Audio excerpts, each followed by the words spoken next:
La préparation mentale est une pratique qui prend de plus en plus de place dans l'activité sportive en permettant aux athlètes d'utiliser leurs ressources psychologiques dans un objectif de performance tout en s'occupant de leur bien-être. Malgré tout, cette pratique reste relativement obscure aux non-initiés et c'est pourquoi aujourd'hui, je vous propose de nous pencher sur quelques bases à connaître pour répondre à cette question: qu'est-ce que c'est que la préparation mentale ? Tout d'abord, il est important de comprendre que l'aspect mental est omniprésent dans la vie de chaque personne, peu importe la situation, et le sport ne fait pas exception. Quel que soit votre objectif, plus vous vous sentirez bien dans votre tête, mieux votre corps vous suivra. Mais si l'on s'aventure dans le monde du sport de haut niveau, alors l'aspect mental prend une toute autre ampleur. En effet, les différents coachs, athlètes et structures ont pour objectif commun de fournir une performance la plus haute possible. Donc négliger l'aspect psychologique serait une monumentale erreur. En effet, pour s'occuper de la santé des athlètes et de leur nutrition, on fait appel à des médecins et des nutritionnistes. Pour leur niveau de jeu, on le travaille via l'entraînement. Pour leur capacité athlétique, on fait appel à des préparateurs physiques.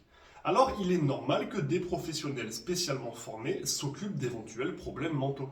Donc, un premier aspect sur lequel je vais passer relativement vite est de lutter contre les troubles psychologiques.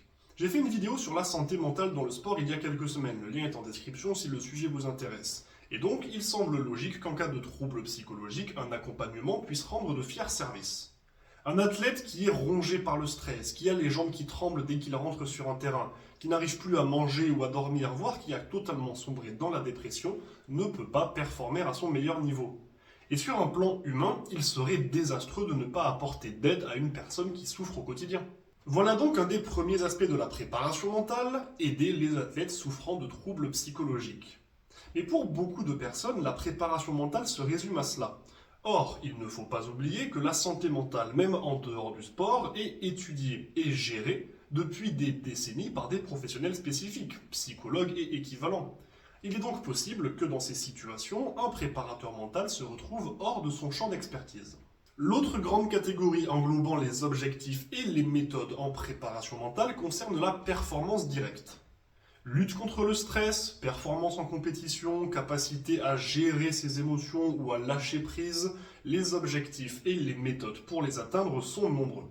Prenons l'exemple d'un basketteur qui a des problèmes au niveau de ses lancers francs. En effet, il est plus facile de les réussir à l'entraînement où il n'y a pas de public et pas de réel enjeu, qu'en match où chaque point compte et dans des situations où un stade entier vous hurle dessus en rêvant de vous voir rater.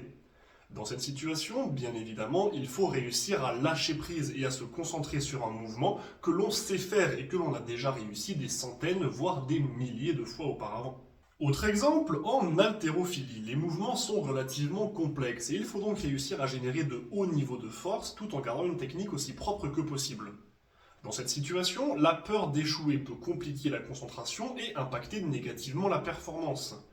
De plus, la présence de juges tout autour du plateau, dont un directement en face de l'athlète, peut rajouter une contrainte supplémentaire.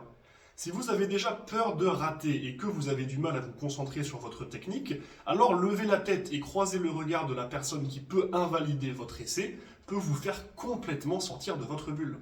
Dans cette situation, le préparateur mental ne sera pas là pour travailler sur un éventuel trouble psychologique ou pour gérer la charge mentale d'un athlète, mais plutôt pour l'accompagner dans le fait de surmonter un exemple donné.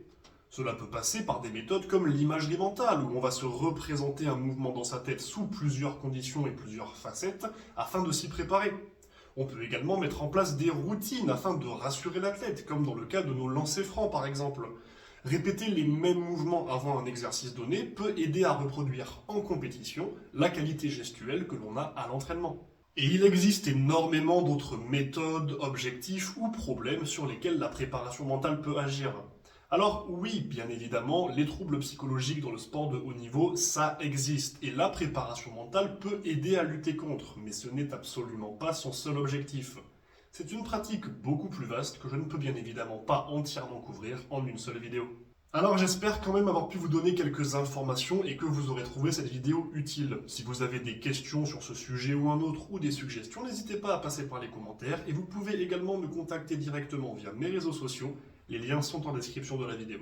Sur ce, bon entraînement et n'oubliez pas, rendez-vous fiers.